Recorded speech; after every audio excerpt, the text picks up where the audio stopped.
Uncertainty at West Coast ports could lead to roughly 10% of freight shifting from West Coast to the East Coast ports. That's according to a new note out by Cowen. Jason Seidl, one of the authors behind that note, joins us now. Jason, it's great to see you. So you think some of that business is not going to return to the West Coast ports? Why? Yeah, well, we did a proprietary survey of shippers and basically just asked them what their plans were. And what we found out is about 10% of that freight that has shifted over to the East Coast is going to remain there permanently. And we think going forward that as supply chains shift even further, you could have more movement away from the West Coast ports because of a variety of different factors, including country of origin changing, as well as some regulations in California that just make it a little more onerous on shippers to do business there. Jason, we had the Port of LA director, Gene Soroka. He joined us in studio last month. He was talking about winning back some of the business that he lost. I want to play a quick clip of what he had to say and then get your reaction. We will not strike. We will not lock out our workers. Have confidence that these gateways will still work, and they are. Productivity has never been higher. So we're out knocking on doors, beating on the drum, making sure that folks know we've got a short amount of time left before the all-important retail holiday season. We've got to get the goods to market. LA is open for business. What do you think of that message? And I guess what does LA Port need to do in order to regain some of that?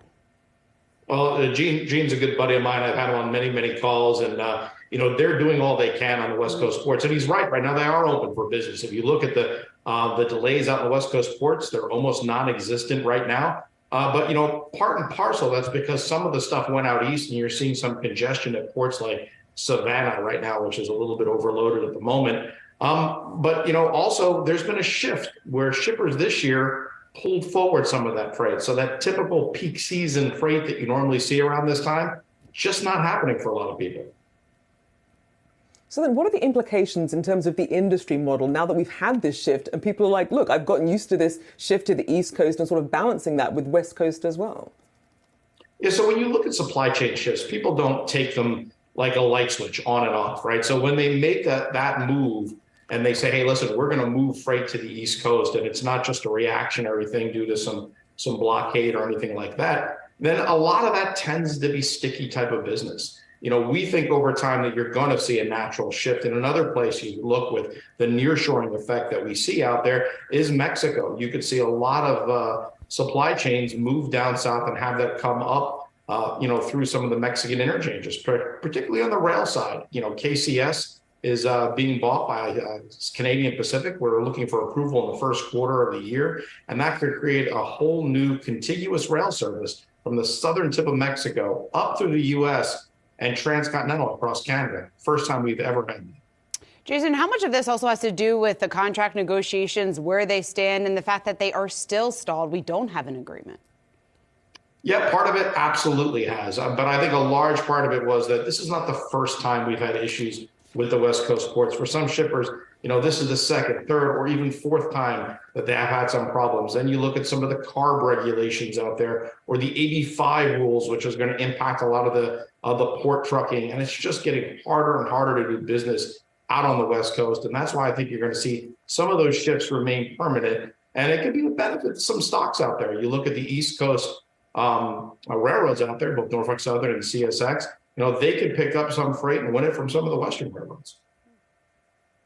And Jason, I want to ask you about the domino effect, because there's also a looming rail strike in the midst, and the Surface and Transportation Board has called Union Pacific management, including the CEO, for some hearings that are scheduled for December 13th and 14th. The proposed strike date, though, December 9th, so it might be a little bit too late. Are you expecting any sort of spillover when it comes to how that affects the flow from ports? Well, we've already seen some shifts, but let's get one thing clear. The STB doesn't really have anything to do with a potential strike. Right now, this is sort of strike fears 2.0. If you go back, we were worried about a strike before. They came to a tentative agreement. Now the rank and file has been asked to ratify that. Some unions have not done so. We're looking at the earliest possible date to see a rail strike is about the 5th of December right now. Maybe the latest we could see it is about the 8th. But if you look at what was offered, it was largely what the Presidential Emergency Board had recommended, plus a little extra, if you will, out there. And it's going to, this contract, if ultimately ratified, will be the largest in rail labor history.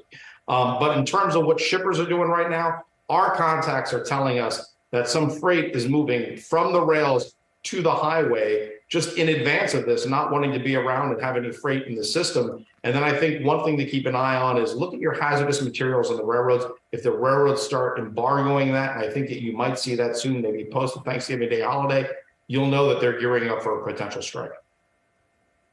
Certainly lots to keep an eye on, and thank you there for throwing those dates out for us. Jason Seidl there, thank you for joining us this afternoon, and have a great Thanksgiving.